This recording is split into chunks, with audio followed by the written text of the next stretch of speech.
नमस्कार, मी डॉक्टर मच्छिंद्र बांगर महाराष्ट्रातील हवामान परिस्थितीसंदर्भात ताजा अंदाज देणार आहे.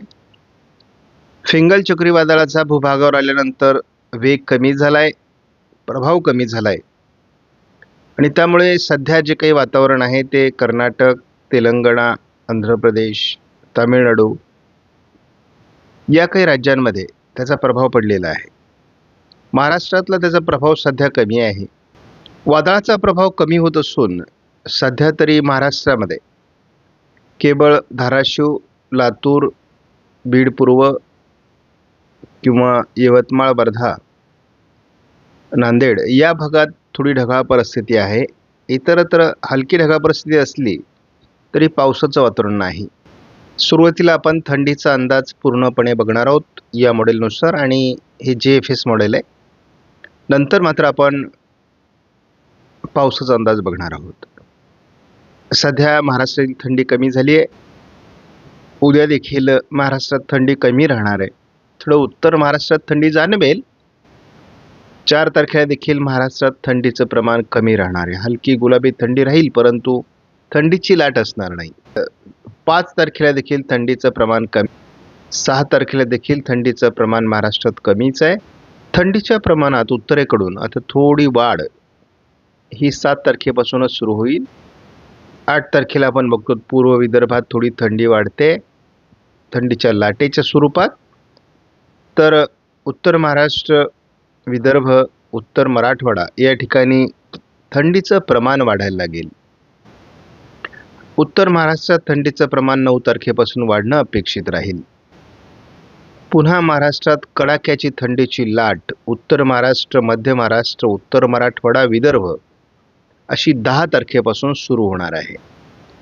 पुन्हा एकदा संपूर्ण महाराष्ट्रामध्ये भयावह 10 अंशापेक्षा कमी झालेली थंडी, प्रचंड थंडीची लाट आपल्याला बघायला मिळणार आहे. या वर्षीचे रेकॉर्ड थंडी ब्रेक करते, मी असं नेहमी सातत्याने सांगतोय. इतर वर्षांच्या तुलनेत या वर्षीची थंडी ही वेगळी आहे हे मी सांगायचा प्रयत्न करतोय. त्यामुळे ही बाब लक्षात घेणं आवश्यक आहे. JFS मॉडेलच्या पावसाच्या अंदाज संदर्भात आपण जर बघितलं तर महाराष्ट्रामध्ये आज पश्चिम महाराष्ट्रात आणि दक्षिण कोकणात थोडी ढगाळ परिस्थिती या मॉडेलने दाखवली आहे. 3 तारखेला मात्र दक्षिण मराठवाड्यामध्ये पावसाचा अंदाज दिला आहे. थोडा गडचिरोलीच्या दक्षिणलाही पावसाचा अंदाज दिला आहे. पावसास अनुकूल ढग थोडं दक्षिण मराठवाडा, पश्चिम महाराष्ट्र, गडचिरोली असे 4 तारखेला असणार आहे. जोरदार पावसाळी वातावरण महाराष्ट्रामध्ये गडचिरोलीच्या काही भागात, त्यानंतर लातूर, धाराशिवच्या दक्षिणी भागामध्ये, सोलापूर, काही प्रमाणात सातारा, सांगली, कोल्हापूर, रत्नागिरी, सिंधुदुर्ग भागात पावसाचा अंदाज 5 तारखेला देण्यात आला आहे.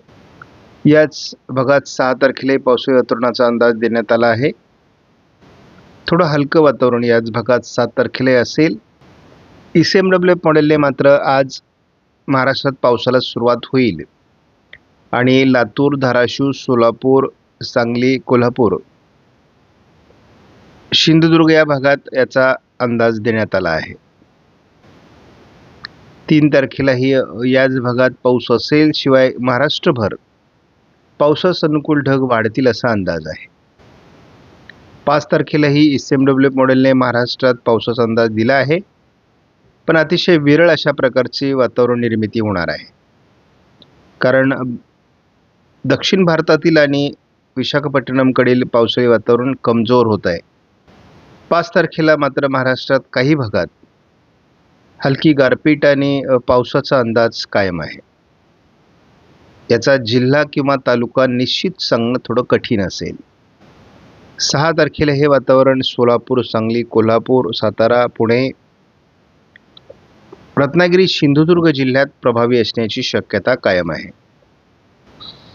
महाराष्ट्राच्या दक्षिणेकडून थोडं पावसाळी वातावरण कायम राहण्याचा अंदाज 7 तारखेला आहे. 8 तारखेपासून मात्र या पावसाचा प्रभाव महाराष्ट्रातला संपेल.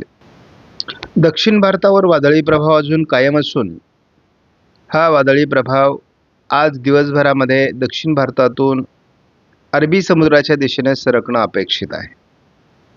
उद्या मात्र हा गोवा आणि मंगळुरूच्या दरम्यान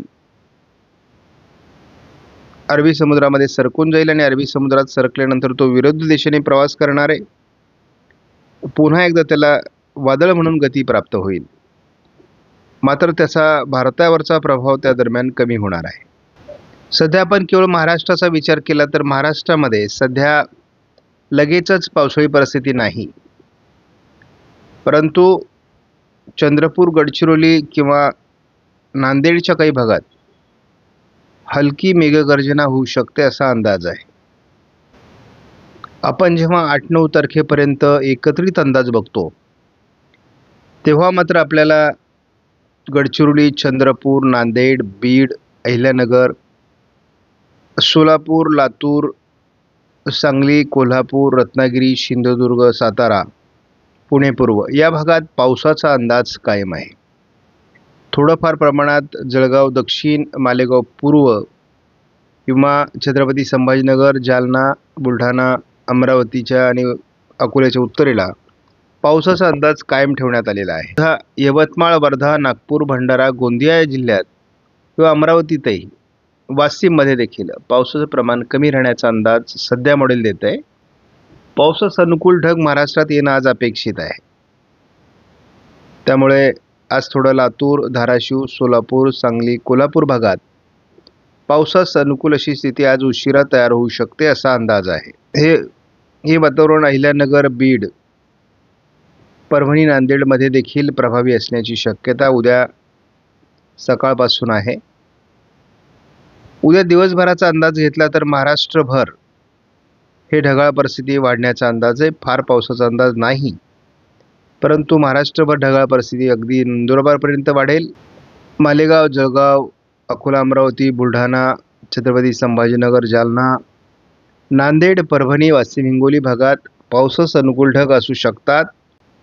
आत्ताच्या अंदाजानुसार 5 तारखेला सकाळीच छत्रपती संभाजीनगर ते जळगाव आणि जालन्याच्या काही भागात, अकोला, अमरावतीच्या उत्तरेला गारपिटीचा किंवा पावसाचा अंदाज आहे.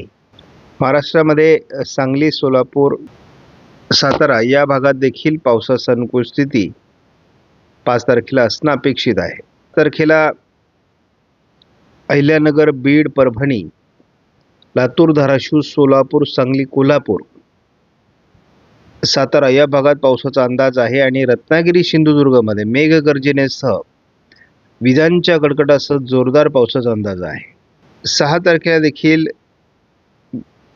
महाराष्ट्रामध्ये सोलापूर, सांगली या भागात पावसाचा अंदाज कायम आहे राहील. 7 तारखेपर्यंत साधारण ढगाळ परिस्थिती, काही विभागात पावसाचं वातावरण दक्षिणेला असण्याची शक्यता आहे. मात्र फार पावसाळी वातावरण महाराष्ट्रामध्ये टिकून राहील असं नाही. 8 तारखेपासून या पावसाचा जोर महाराष्ट्रातला कमी होईल. बंगालच्या उपसागराच्या किनारपट्टी भागाकडे हे वातावरण सरकणार आहे. त्यामुळे 8 तारखेनंतर आपण पावसाचा अंदाज दिलेला नाही. त्यामुळं एकूणच पावसाचा अंदाज जसा कमी होईल तशी कडाक्याची थंडीची लाट महाराष्ट्रामध्ये उसळणार आहे आणि याचा प्रकृतीवर आणि वातावरणावर, पिकांवर देखील परिणाम होईल. त्यामुळे शेतकरी जाणकार आहेत. त्यांनी आपल्या पिकांना कुठल्या फवारण्या घ्यायच्या त्या घ्याव्यात आणि रोगराईपासून पिकांचा बचाव करावा.